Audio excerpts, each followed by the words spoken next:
วนคืนหนึ่งหาโรงเรียนมัธยมแห่งชาติรัชฉานในวันภาพความหลังยังชัดแจ้งในดวงตาหลอกคำก็หอมปานจะขาดใจทั้งโรงเรียนกลิ่นนั้นยังคงติดอยู่ในใจไม่ปราเปลี่ยน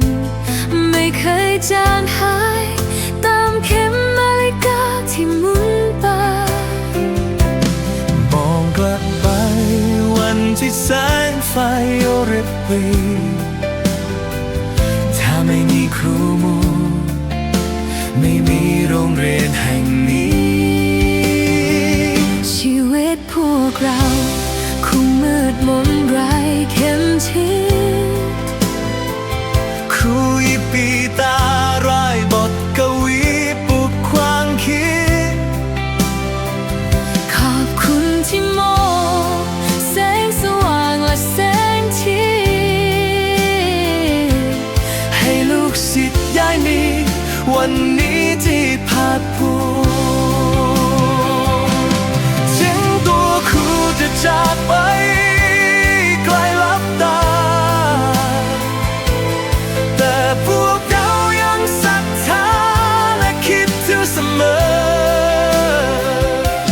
ความทรงจำเพื่อนร่วมห้องไม่เลือนหา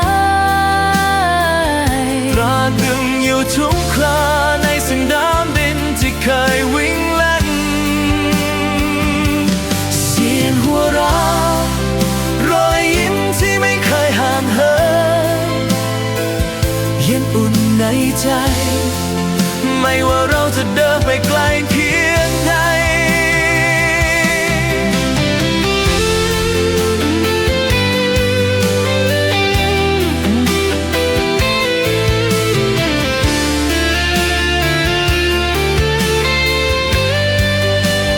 แม้โรงเรียนวันนี้จะร้างรา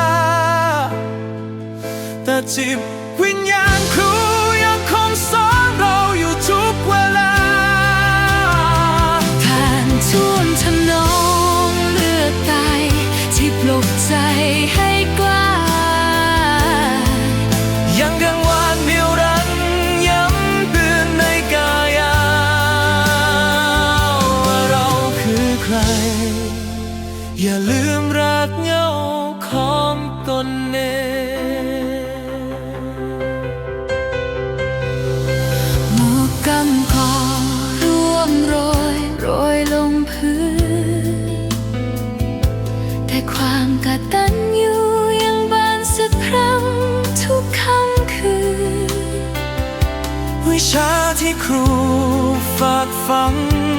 คือสมบัติที่ยั่งยืนจากบางกำก่อสู่ความภูมิใจที่ฟื้นคืนขอบคุณครูผู้เสียสละขอบคุณบ้านหลังเรียนของเรา